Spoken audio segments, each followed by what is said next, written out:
Baik, Dimas Diajeng dan Netralis dimanapun Anda berada. Kali ini podcast Detik ini di episode yang ke-103. Luar biasa ya. 103 atau 103? 103. 86. 87. Nah, kali ini kita akan ngobrol-ngobrol bareng budayawan atau sejarawan atau banyak nih. Masih ilmuwan. Ya, ilmuwan. Masih muda tapi ilmunya sangat jaduk. Jadi kita nanti mungkin barangkali agak panjang kita bicaranya tentang sejarah masuknya Islam di Nusantara. Nah, ternyata diawali dari bumi Tuban. Loh, Bumi Wali apa bumi Ronggolawe? kan ini Kiki Bumi Wali, Ya. Kota Ronggolawe. Ada lagi Desa Wali. Oh iya, Nah. desane Wali. Berarti Cedek Geni Wali. Ya. Baik. Makso. Baik, sebelum nanti kita ngobrol-ngobrol, Jadi kita mau tangi jam biru. Asli kita tangi jam biru. kita kosong. Lah iya. Kali ini saya Pito Suarsono ditemani oleh Saya Denny Sumirat masih ada di sini menemani Dimas Diajeng. dan Shiro Wawaw. narasumber kita kali ini adalah Mas Ovan. Mas Novan. Ya. Jadi sebelum nanti kita ngobrol-ngobrol, kita ada pandai api ya. Ya. Tapi sebelumnya kita teriakan Cedek Geni. Open your mind. Hai. Aku saya gini 100 ke atas sih open your mind gitu. Orang open your mind orang. Open your mind. Mainnya ki rada muga-muga orang minus. Kan dulu guys, open your mind. Open your mind. Oke, ya. Silakan. Yang biasanya itu kan main itu yang di Ya, manis-manis itu. Betul. Nah, sebelum ngobrol-ngobrol, sebelum pantek api, saya mau salam dulu sama narasumber kita. Minta disalimi. Masih muda. Siap. Status jomblo. Pengawal. Pengawal itu. Komerang Baroto Yudo. Orang mabes kok ya diikutkan ke sini. Agak susah ini. Oh, sespri. Kalau Om Den Sumirat ini biasanya kalau kemana-mana bawa ban serep. Oh, bahasa Ya, cadangan ini. Enggak, kalau saya enggak bawa cadangan, cuma sering Depan saya mesti digantung, ora semua aku. saya mampir ke kantor cabang. Kantor cabang pembantu. Ya. Kang Mas Ovan. Ya, betul. Iya, Mas Denny. selamat datang di Cedek Geni. Siap, luar biasa. Terima kasih untuk teman-teman Cedek Geni yang telah mengundang, dan ini sesuatu yang luar biasa bagi saya bisa hadir di Cedek Geni. Sudah ke 103 episode. Wah, ini istiqomahnya luar biasa. Asik ini. Mas Ovan kok tahu mantan saya istiqomah. Iya. Tapi nek ngelem aja dhuwur-dhuwur. Ceblok loro. Iya. Kang Mas Ovan. Siap. Kita akan berbincang terkait dengan masuknya Islam di Nusantara, serta koneksinya atau hubungannya dengan Korelasi. Kota Tuban. Nah, Kota Tuban itu apa meneh? Secara politik ya, secara politik. Iki wis gak politik meneh, geopolitik. Geopolitik. Ora karu-karuan to. Ada ilmu kekinian loh geopolitik. Iya, geometri, barangnya, topografi, Biologi. ya, aku engkau pantai api ini kapan? Nih, Mas Ovan, sebelum kita ngobrol berbincang Siap. jauh, ada sesi pantek api yang Mas Ovan harus lewati terlebih dahulu. Apa itu pantek api? Yaitu pantek api adalah semacam lomba. Cerdas. Seperti itu. Jadi nanti ada dua pilihan kata yang harus dipilih Oke. secara cepat. Siap. Siap, nggih? Siap. Kita hitung mulai dari sekarang. Aku rada kayak gini. Baik. Kondisi atau situasi? Situasi. Insan atau manusia? Insan. Jalan atau tindakan? Tindakan. Batin atau rasa? Rasa. Baik atau benar? Benar. Terang atau nyata? Nyata. Dengar atau lihat? Lihat. cepat atau tanggap, Tanggap. dekat atau akrab, Akrab. nah, sejarah atau kisah. Sejarah. ini terakhir ini yang kita akan ulas ini. Pantik api ini, pantik pertama siapa ini? Nyetik. Ya. Nyeti Nyetik. Jadi ngadepi sidang. sidang skripsi. Saya nyetik Kang Mas itu. Jadi memang Tuban ini saya rasa sangat luar biasa ya, dengan peradaban yang dulu mungkin barangkali sangat primitif sekali, sangat jahiliyah, masih jahiliyah dulu. Akan tetapi awal mula masuknya Islam ini ternyata dimulai dari Tuban. Iya. Ini bagaimana kalau menurut Mas Ovan ini bicara? Iya. Assalamualaikum warahmatullahi wabarakatuh. Waalaikumsalam. Jadi tentang perjalanan Islam di Nusantara itu memiliki banyak cerita dan banyak versi. Banyak versi. Ya. Dan rata-rata para sejarawan atau para tokoh yang ahli di bidang tersebut itu tidak begitu banyak mengulas tentang Wali Songo, tentang perjalanan Islam. Dan ini saya merasa ada sebuah panggilan jiwa yang mana ketika sejarah para wali ini tidak kita uri-uri, tidak kita lestarikan, maka kelak nanti akan menjadi dongeng belaka. Padahal ini sebuah fakta sejarah, ini sebuah perjalanan panjang bagaimana hari ini kita sebagai negara Republik Indonesia dengan penganut Islam terbanyak di dunia ini tidak serta-merta asal duduk begitu saja, tapi ada perjuangan besar yang dilakukan oleh para wali songo. Dimulai tukon di Awal masuk. Campau. Tekan Campau. Ya, dari Campau. Jadi Wali Songo itu sebenarnya bukan kumpulan dari orang-orang 9, tetapi yang mana ini merupakan sebuah anggota atau dewan yang memiliki tugas khusus untuk menyebarkan Islam dengan cara mereka. Ini musuhnya NATO. Dewan Keamanan. Ngaget-ngaget ya langsung jumbul Mas. Jadi satu contoh semisal kayak Sunan Muria itu tidak hidup satu periode dengan Sunan Ampel karena rentan usianya atau tahunnya sangat jauh. Oh, jadi ini merupakan apa ya istilahnya kayak kontinuasi tugas atau estafet kepemimpinan. Nah, yang mana ini memiliki tentu cara yang masing-masing berbeda. Dari awal memang kalau kita melihat sejarah perjalanan Islam masuk ke Nusantara itu kalau menurut catatan sejak tahun 674 Masehi. Jadi 674 itu peralihan Sayyidina Ali ke Umayyah. Nah, di peralihan ini kalau kita melihat tentang sejarah kesultanan atau kerajaan Islam di Timur Tengah itu ada cerita di mana di akhir-akhir kepemimpinan Sayyidina Ali itu ada ekspansi perdagangan di luar daerah Jazirah Arab secara besar-besaran. Yang mana di dalam ekspansi tersebut ada juga misi-misi untuk menyebarkan Islam di daerah-daerah di luar Jazirah Arab.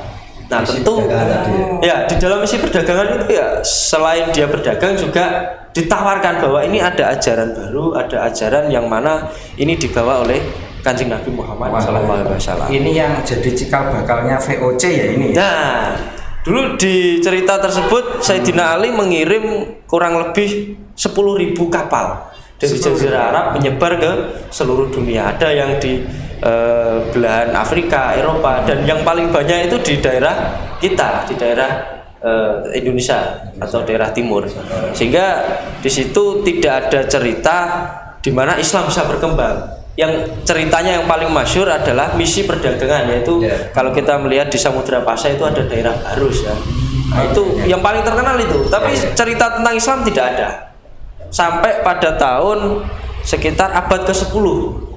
Yang mana abad ke-10 ini kalau kita mendengar cerita yang namanya Syekh Subakir yang terkenal di Magelang itu, Syekh Subakir ini adalah salah satu ulama yang terkenal dengan Numbali Tanah Jawa. Numbali ya.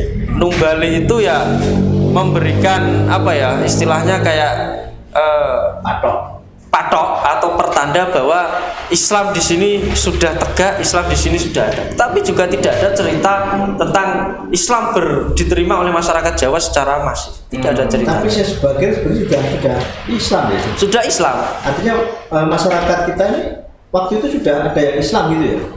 Sudah ada, tetapi kalau kita melihat dari catatan Antonio Vigavetta, seorang dari Italia, itu kan dia melakukan perjalanan melalui laut sampai mampir di daerah Nusantara di Indonesia ini. Menurut catatan Antonio Vigavetta itu di sepanjang pantai utara Jawa itu tercatat orang-orang yang memeluk agama Islam itu ada 2 kategori, atau orang-orang yang memiliki kepercayaan terhadap Islam. Agama itu ada 3 jenis. Tapi yang untuk Islam ini, satu orang-orang Cina, yang mana orang-orang Cina ini juga dulu misinya berdagang menetap di sini, dan juga orang-orang dari Timur Tengah atau orang-orang dari Jazirah Arab yang juga misinya berdagang. Tapi menurut Vigavetta, orang-orang pribumi ini justru kafir atau masih memakan manusia, masih melakukan kanibal. Jadi kita dulu pernah ada kanibal Sumanto, justru zaman kerajaan itu kita lebih kanibal. Karena masyarakat kita itu, masyarakat Jawa dulu itu prinsipnya 2, hidup atau mati.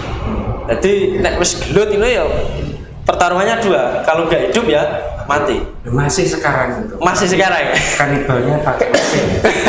Itu kanibal. Jadi sampai abad ke-10 tidak ada cerita tentang Islam. Baru mencuat cerita tentang Islam begitu besar, begitu masif diterima oleh masyarakat Jawa ketika sekitar tahun abad ke-14 atau 1440-an lah. 400 tahun istilahnya. 400 tahun. Jadi kalau kita hitung dari 674, sekitar 800 tahun Islam tidak bisa berkembang dan tidak bisa diterima oleh masyarakat pribumi. Nah, baru sekitar tahun 1440 datanglah seorang rombongan dari negeri Campa, Syekh Ibrahim Asmorogondi, dan kedua putranya Syekh Ibrahim, Syekh Ali Rohmat dan Syekh Ali Murtado, dan beberapa rombongan-rombongan pengikutnya. Nah, ini menarik Mas Bibit, Mas Denny. Dia kesini tuh ngapain? Mau nyari toa atau? Nah, ini menarik. Serius Syekh Ibrahim Asmorogondi ini datang dengan misi panggilan dari kerajaan Majapahit. Oh, dipanggil ya? Ya, jadi malah dipanggil, ada undangan. Karena apa? Adiknya Ibrahim Asmorogondi atau bibinya Sunan Ampel ini dinikah oleh Prabu Brawijaya kelima. Bibinya Sunan Ampel, adiknya Ibrahim Asmorogondi. Oke. Nah, itu yang nanti dinikahi Sunan Kudus juga itu ya? Ya, dinikahi oleh Sunan Kudus, Dewi Dwarawati. Ya, Dwarawati. Nah, karena Prabu Brawijaya ini merasa gelisah. Waktu itu Majapahit kan kerajaannya diambang kehancuran. Orang-orang kepercayaannya, orang-orang hebat pada waktu itu mencari aman lah kalau mungkin dengan situasi, sehingga datanglah rombongan Syekh Ibrahim Asmorogondi dan kedua putranya. Yang gelisah tadi siapa? Prabu Brawijaya. Oh, Prabu Brawijaya. Karena ini kerajaan Majapahit waktu itu kan diserang oleh Gandawardhana kan, ya oleng kan. Dia tidak ada pembackup atau tidak ada spiritual yang di belakangnya. Gelisahnya Prabu Brawijaya kelima dengan gelisahnya Kang Masiro Beda. Nah, bedanya apa ini? Kalau gelisahnya Prabu Brawijaya penuh dengan tekanan. Nah. Kalau Kang Masiro gelisah karena ditekan. Geli-geli basah. Geli-geli basah karena ditekan. Iya. Iki sing powe enak iki. Pasar-pasare. Tayangannya bengi. Oh iya. Kemudian, karena berarti Syekh Asmorogondi ini orang Campa. orang asli dari Campa, kerajaan Campa. Kerajaan Campa itu ya wilayah Kamboja, Myanmar dan sekitarnya. Tapi leluhurnya dari Samarkand. Oh, berarti ada si keturunan dari Timur Tengah. Timur Tengah juga. Terus di situ datanglah kedua putranya, karena Mbah Ibrahim Asmorogondi ini kan sudah sepuh, melakukan perjalanan dari Campa ke Indonesia ini kan panjang, sehingga kondisi fisiknya tidak kuat dan belum sampai menyebarkan Islam, meninggal di Desa Giseharjo, Kecamatan Palang, Kabupaten Tuban. Nah, di situ sudah bikin padepokan atau belum? Sudah bikin padepokan, dan di situ juga ya di makamnya itu di sekitar Desa Giseharjo. Dan yang menarik adalah para pengikutnya ini juga orang-orang pilihan. Kalau kita mengenalnya hari ini ya kiai-kiai lah, kiai-kiai besar, ulama-ulama besar, yang mana mereka ini disebar oleh Mbah Ibrahim Asmoro Konti di sepanjang pantai Tuban dan sekitar wilayah Tuban Selatan. Artinya memang misi ya.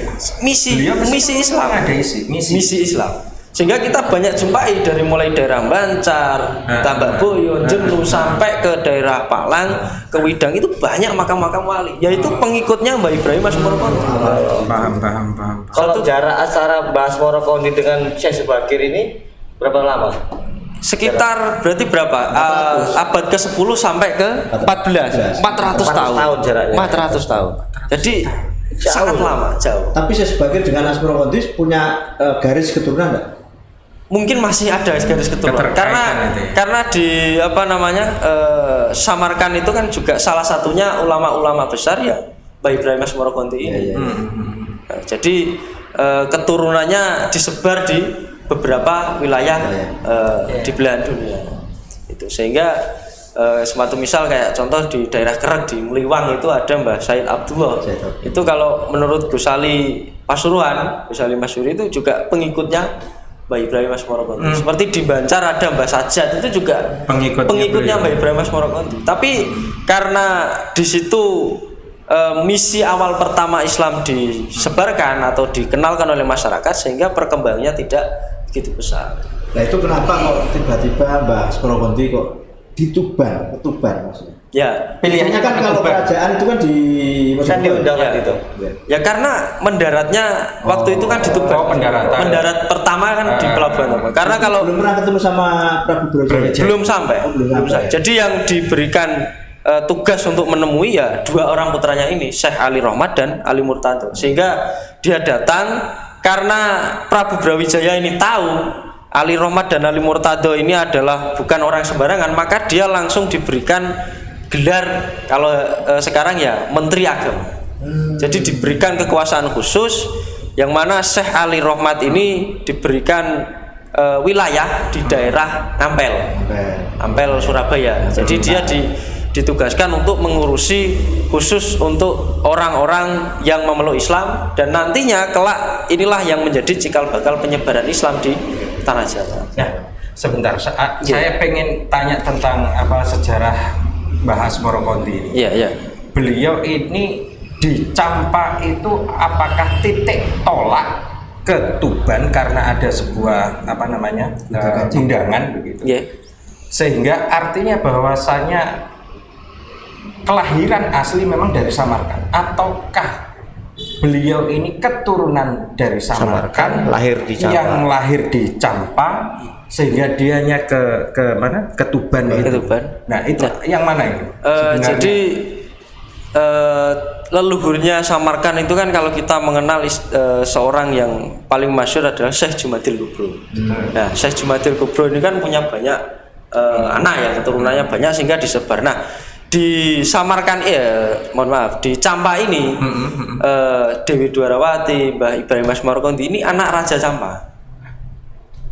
Jadi anak kerajaan yang mana dia juga seorang Brahmana. Pantas berarti ketika putra Asmoro Konti itu datang karena memang punya tahta. Punya tahta. Makanya tadi saya bilang ini bukan orang sembarangan. Maka dia datang langsung menghadap Prabu Brawijaya, langsung diberikan jabatan keistimewaan yaitu Menteri Agama. Jadi dulu di Majapahit itu ada 3 menteri sebelumnya, sehingga ketika datangnya Sunan Ampel ada 4 menteri agama. Satu Menteri Agama untuk orang-orang Hindu, yang kedua Menteri Agama untuk orang-orang Buddha, yang ketiga Menteri Agama untuk orang-orang yang memeluk kepercayaan lokal. Sehingga datanglah 2 putra dari Ibrahim Asmoro Konti, dibentuklah Menteri Agama untuk orang-orang Islam. Berarti itu yang Sunan Ampel berarti Sunan Ampel. Yang Menteri Agama. Yang Ali Murtado ini dia diberikan tanah di wilayah Gresik, juga dijuluki sebagai Raja Pandita. Jadi kakaknya Sunan Ampel ini bukan mengurus apa ya, sama-sama tapi jabatannya berbeda. Ya. Sama-sama mengurusi orang Islam tapi jabatannya beda. Kalau Sunan Ampel ya menteri langsung koordinasinya dengan kerajaan. Tapi kalau apa namanya mungkin kalau Syekh Ali Murtado ini ya MUI lah mungkin ya. Kalau di Indonesia ini lembaganya. Ya. Gitu. Nah, Aku sih pertanyaanku gak masuk di akal. kayak apa? Dari Campa, Samarkand ke Jawa. Iku mereka iku kok iso nyebarno bahasanya iku piye, Mas? Nyebarno agama iki pakai bahasa apa? ya. Yang digunakan kok sampai ngerti kamu jadi menteri agama. Dengan gampangnya kan terus berkomunikasi dengan masyarakat, nyebarno agama Islam. Betul. Kendala bahasanya itu seperti apa? Ya tentu setiap Dulu loh ya belum ada Ya. Google Translate ya. Iya. setiap kerajaan itu pasti punya seorang apa ya cara saya translator lah. Oke. Sehingga setiap rombongan dari kerajaan itu tidak serta-merta dia datang dengan sendirinya. Jelas tentu dengan pengawalan yang sangat komplit. Suatu misal seperti kita melihat film Sultan Agung, yang mana di akhir film, di akhir cerita itu kan Sultan Agung kan begitu apa ya lancar berdialektika dengan VOC itu juga. Kalau saya pernah baca itu di sebuah naskah mereka ada translator. Seperti halnya Cenggu datang ke Jawa itu kan sebanyak 7 kali, tapi dia juga bawa juru tulis bernama Mahuan. Nah, Mahuan ini yang bagian nyateti dan juga mengkomunikasikan dengan masyarakat lokal. Nggak bawa umbrella girl juga. Lah Mandalika. Berarti yang sakti itu ya translator itu yang punya kelebihan. Itu sudah ada. Gara-gara translator itu bisa jadi ada dua negara bisa damai atau perang itu gara-gara translator. Itu kemarin juga ada gitu ya. Iya. Ada itu kemarin ditemukan kulit itu lawangan kerja translator pada waktu itu. Wah, itu bahaya loh. Menyambung lidah. Nah, ketika ini kan aneh, ketika Brawijaya 5 itu adalah pergeseran dari Hindu kan begitu ke Islam. Bagaimana ini bisa terjadi gitu loh? Artinya kan ini adalah sesuatu yang baru nih. Gitu. Nah, gimana mungkin jangan-jangan ada kudeta? Enggak, ini yang menarik. Ini yang menarik. Jadi kalau teori kudeta itu kan ada dua.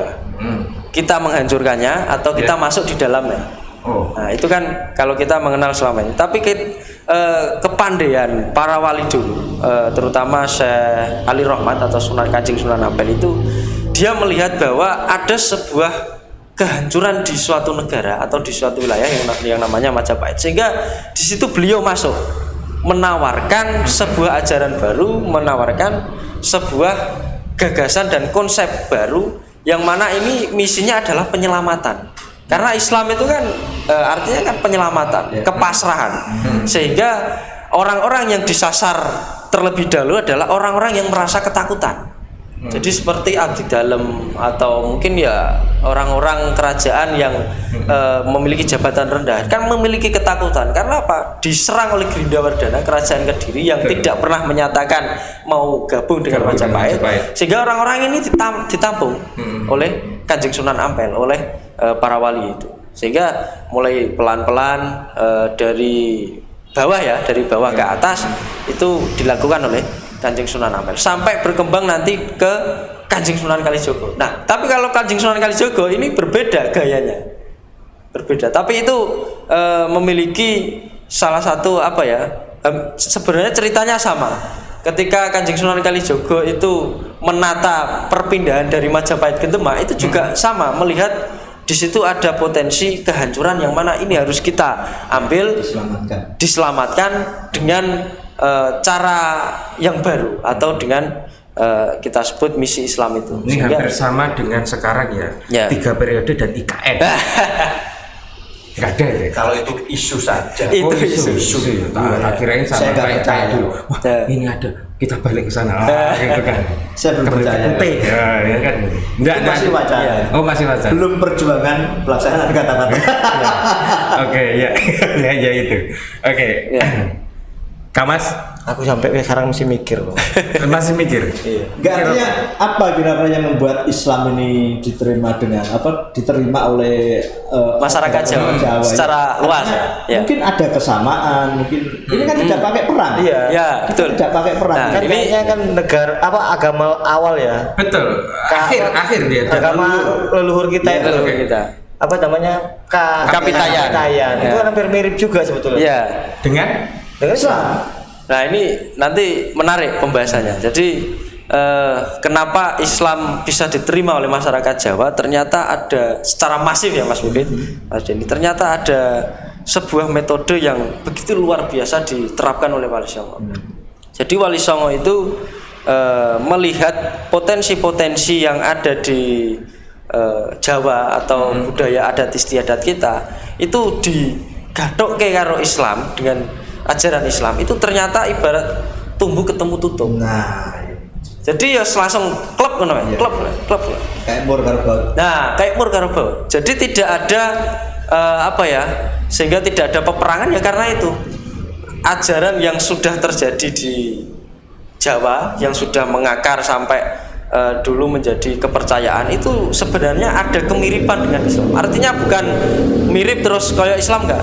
Ketika Islam ditawarkan itu ya langsung klik gitu aja. Tinggal cara akulturasi. berarti tidak ada genosida seperti kata berarti tidak ada ya. Tidak ada.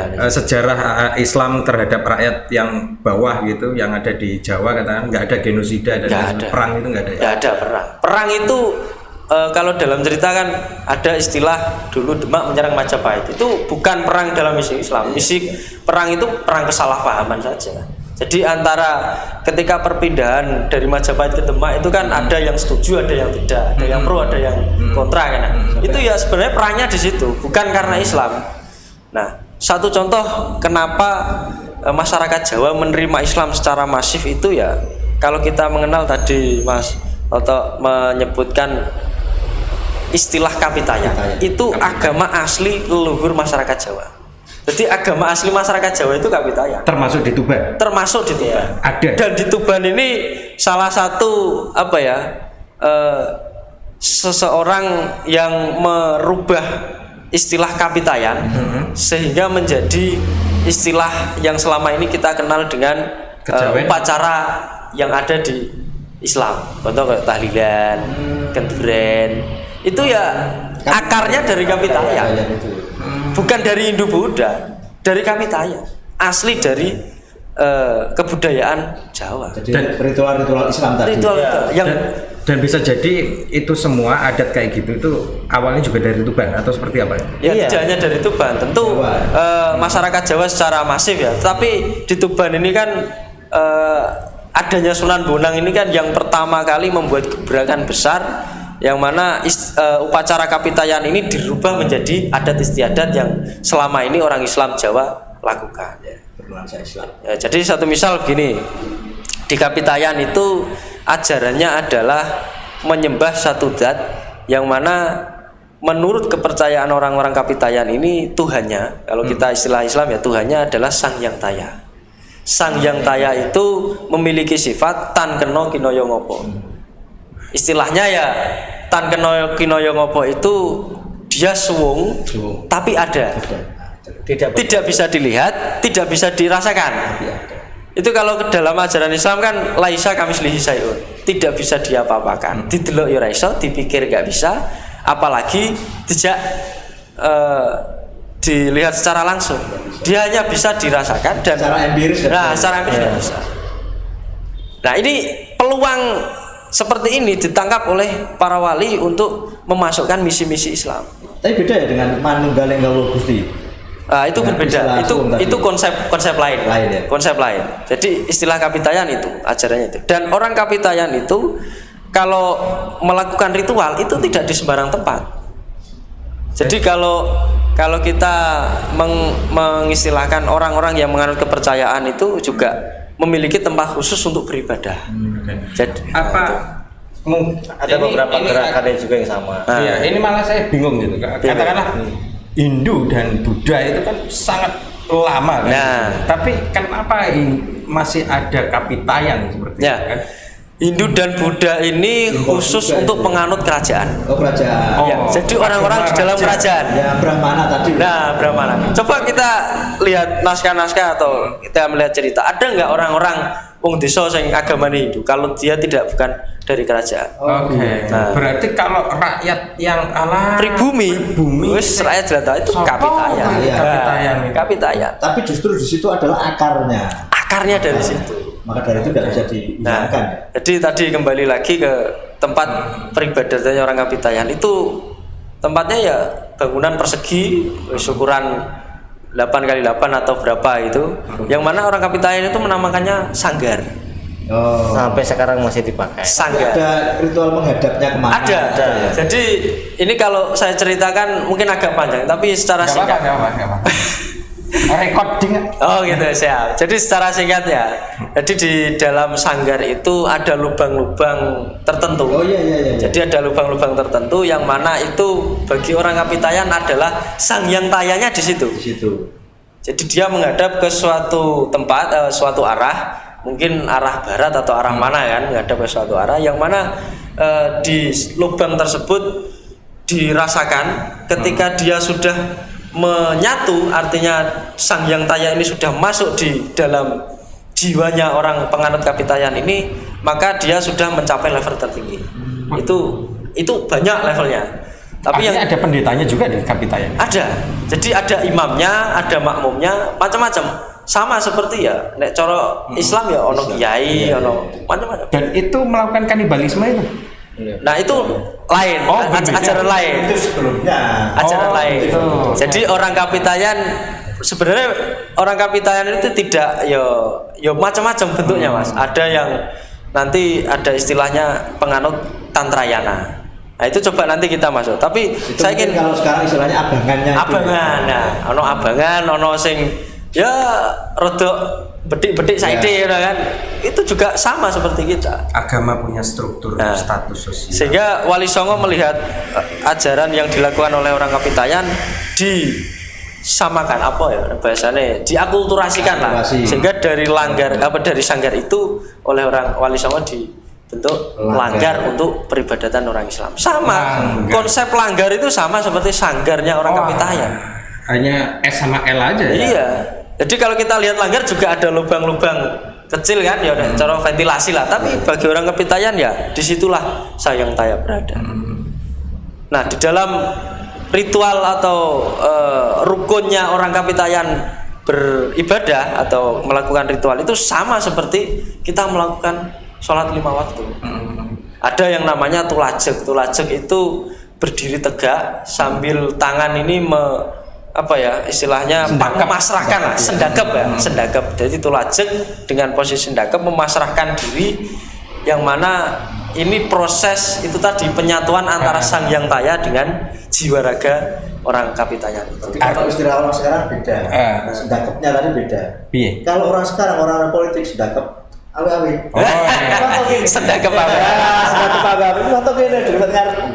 Berarti Masih ada kapitayan ini tidak mengenal yang namanya kasta. Tidak mengenal kasta. Karena levelnya adalah masyarakat pribumi. Pribumi. Pribumi. Ada langgar, ada sanggar, ada langgar, dan sekarang semakin sempit. Kamar.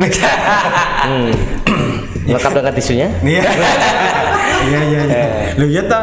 Lah kalau umpama ya iya. Kok ya sanggar kok ya rada disangar gitu aja kan, tapi jadi langgar kan gitu. Langgar yang pertama ada nggak?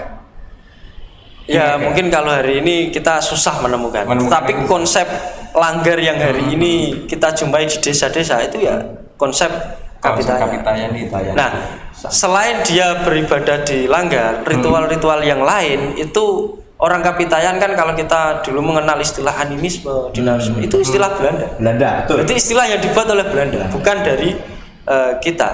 Nah, orang kapitayan itu monoteisme sebenarnya. ya Monoteisme. Satu. Kalau di desa Mas Denny, kita sering ada melakukan sedekah bumi. Itu juga bagian dari ritual kapitayan. Bukan serta-merta kita terus menyembah pohon, menyembah yang tidak selain Allah, itu bukan. Orang kapitayan itu memiliki paradigma berpikir, melakukan ritual seperti sedekah bumi, itu melakukan rasa syukur mereka, ekspresi wujud syukur mereka terhadap apa yang telah Sang Hyang Taya berikan terhadap masyarakat berupa hasil bumi yang melimpah, berupa macam-macam dan seterusnya. Nah, orang-orang Kapitayan ada enggak punya kitab suci? Kalau orang Kapitayan belum sampai saat ini belum tahu saya orang kitab suci ya. Atau mereka hanya ya kepercayaannya itu aja, hanya peribadatan saja mungkin. Iya, tapi Berarti yang jelas melalui ini ya, melalui apa namanya? Ya kayak dongeng gitu berarti. yang jelas begini, Ceramah gitu. ajaran yang dilakukan oleh orang Kapitayan itu selalu diberikan kepada generasi berikutnya dan itu ada catatannya. Sehingga penemuan atau ikhtiar orang-orang Kapitayan menemukan menuju ke Tuhannya itu juga melalui ritual-ritual panjang dan perjalanan panjang yang mana leluhurnya sejak dari dulu itu sudah melakukan itu. Berarti perjalanan spiritual. Perjalanan spiritual. Kapitayan itu hanya di Jawa saja. Senusantara. Di Sumatera juga ada. Nusantara. Senusantara. Cuman beda ini ya, Beda. Gitu ya. Bahasanya juga beda. Seperti orang Kapitayan, kalau kita melihat secara fisik ya dia melakukan menyembah gitu. Tapi bagi orang Kapitayan kan kita nggak tahu apa yang dia lakukan. Betul. Niatnya apa kan kita nggak tahu. Itu juga menyembah batu, menyembah memberi di dalam persembahan itu ada yang namanya tunggu. Jadi istilah-istilah dari Kapitayan itu juga ada istilahnya kesinambungan dengan Islam. Jadi alat untuk dia melakukan sesembahan atau Sang Hyang Taya tu atau ta itu kan ya menurut orang Kapitayan sesuatu yang sangat luar biasa. Kalau iya, Tuhan, kalau kita kan tutup. Islaman Tuhan, tutup, tungku, watu. Tapi tetap ada pendetanya kan tadi ya. Ada, pasti ada Dan imamnya. ketika mereka bersinggungan dengan para wali seperti itu, kira-kira Nah, ini terjadi perdebatan atau? Nah, ini masuk ke segmen bagaimana metode yang diterapkan oleh Para Wali wali. Songo. Jadi selain orang-orang Kapitayan itu beribadah, kalau di Sanggar itu ya orang-orang biasa, orang-orang apa. Tapi nanti kalau sudah masuk ke level yang lebih tinggi, itu ada namanya ajaran Tantrayana atau Bhairawa Tantra. Nah, Bhairawa Tantra itu ajaran yang dilakukan orangnya melingkar. Jadi kayak wong tahlilan gitu ya, kayak wong keduren melingkar. Tapi sesembahannya itu sesembahan yang pertama ada yang namanya matsya. Matsya itu ikan mentah. Terus ada mamsa. Mamsa itu darah. Ya darah hewan, darah manusia. Mamsa. Berarti ini yang masih primitif ya? Ini sudah level tertinggi. Kapitayan level tertinggi.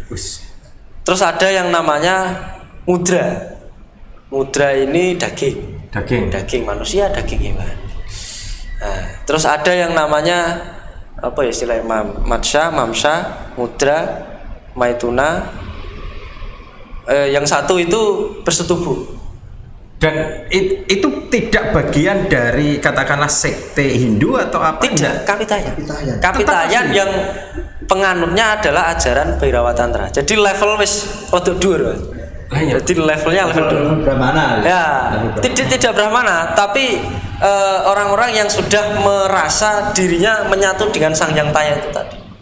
Sehingga yang dia merasa bahwa dia bersatu. Barangkali itu klaim menyatu dengan Sang Hyang Taya itu. Ya itu klaim bagi dirinya. Ya. Tapi ketika orang yang sudah merasa menyatu dengan Sang Hyang Taya itu dia melakukan ajaran Tantrayana karena ini bagian dari ritual atau istilahnya ya ikhtiar mereka untuk mencapai level tertinggi. Nanti kalau yang sudah masuk level paling puncak itu kan kalau kita mengenal istilah moksa itu kan bagian dari level yang tertinggi. Artinya moksa itu bukan dari Hindu? Bukan. Bagian dari Kapitayan. Kapitayan. Sehingga nanti kalau sudah moksa itu kan dia mengecil sampai gila. Sampai jadi jenglot. Sampai jadi jenglot juga. Iku sing gagal, Mas. Ya, sing gagal. Yang gagal. Sing gagal dari jenglot. Sing berhasil. Sing berhasil dia hilang. Ya. Wes dengan menyatu dengan semesta. Jangan-jangan dia jadi fosil minyak bumi. Kali aja ya. Nah, kalau itu makso bukan? Makso. Iya, itu ada peringatan. Oh iya. Kang Mas Siro Lawe ada pertanyaan? Tambahan? Mungkin Sebetulnya panjang. Panjang. Panjang. Banyak, sebenarnya banyak. Ada. Cuman sedikit aja lagi nggak apa-apa. saya pernah baca artikel juga sempat Iya. googling tentang Kapitayan. Zamannya Kapitayan itu ternyata pas zamannya Nabi Sulaiman. Penyebarannya dari Nabi Sulaiman Sulaiman. dan Ratu Bilqis. Mungkin dari situ kenapa ada sedikit kemiripan. Itu aja. Menurut saya sih, cuman kita nalar aja ya. itu zamannya. Ini berarti artinya bahwasanya ketika Wali Songo itu ada, Dewan itu ada, kemudian ada masyarakat yang seperti ini, misteri-misteri sejarah semakin panjang kan betul?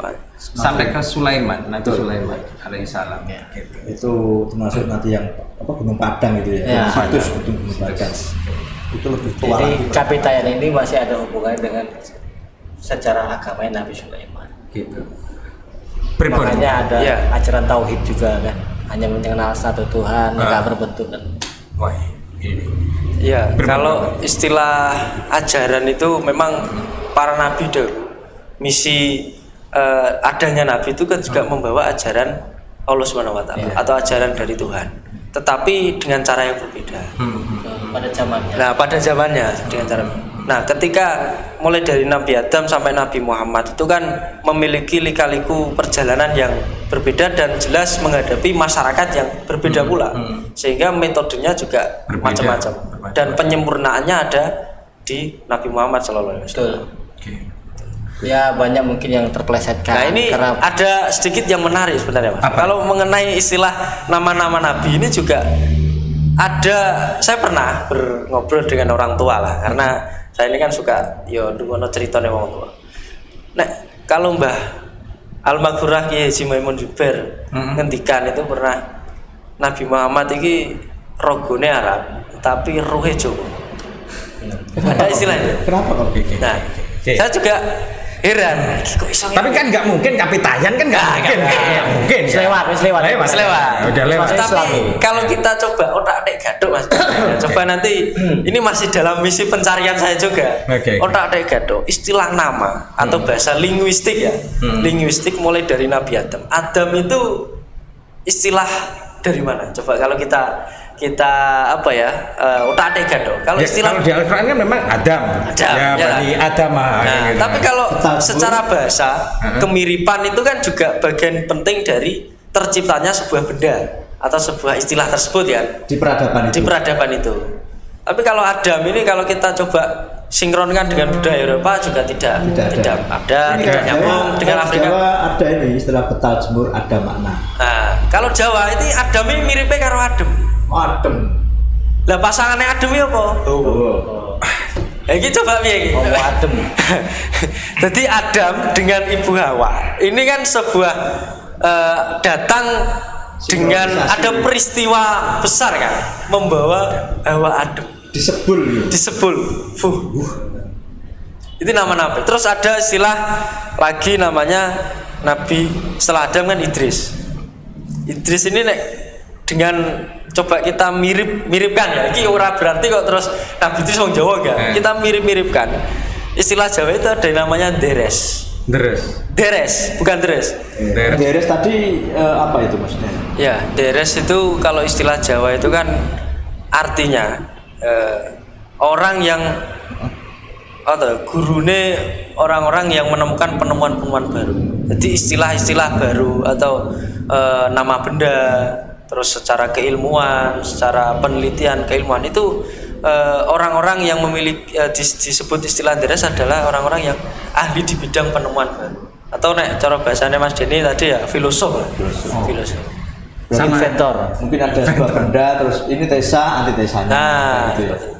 Baik, mungkin Mas Sofan Ya. ada closing statement buat Dimas Diajeng dan Netralis terkait sejarah ini seperti apa?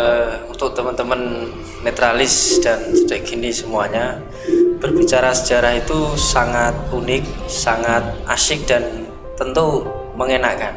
Beda ceritanya kalau kita mendengar cerita atau curhatan dari orang-orang tentang pribadinya, tentang masalahnya. Ya, itu bagian dari sejarah. Tapi kalau kita berbicara tentang sejarah perjalanan berita di Islam Nusantara itu akan sangat menarik. Bahkan tidak hanya 1-2 jam, itu bisa sampai berjam-jam bahkan sampai berhari-hari. Dan tentu ini secara pribadi saya merasa terpanggil dan merasa harus terus menguri-nguri, minimal saya tahu dan mempelajari supaya sejarah kita tidak lagi hilang atau dihilangkan oleh bangsa lain. Karena hancurnya suatu bangsa itu ada 3, Mas Pipit, menurut saya. 1, putuskan anak cucunya dengan leluhurnya. Yang kedua, hilangkan sejarah bangsanya dari peradaban. Yang ketiga adalah hilangkan bukti-bukti sejarah yang pernah ada.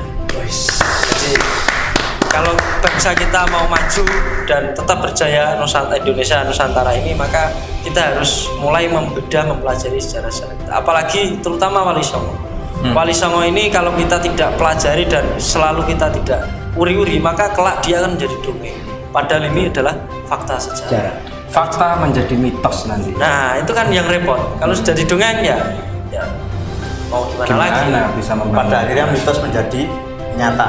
Baik, itu tadi Dimas Jarin dan Netralis sangat panjang, sejarah ini memang luar biasa. Artinya di Tuban ini sudah menjadi tonggak bahwasanya penyebaran Islam di Nusantara berawal dari Tuban. Tokoh-tokoh wali semuanya dari Tuban, lahirnya dari Tuban. Untuk itu ada apa? Kita akan podcast selanjutnya di episode yang akan datang. Ini sangat banyak, sangat bagus materinya. Untuk itu podcast jadi gini. Ya,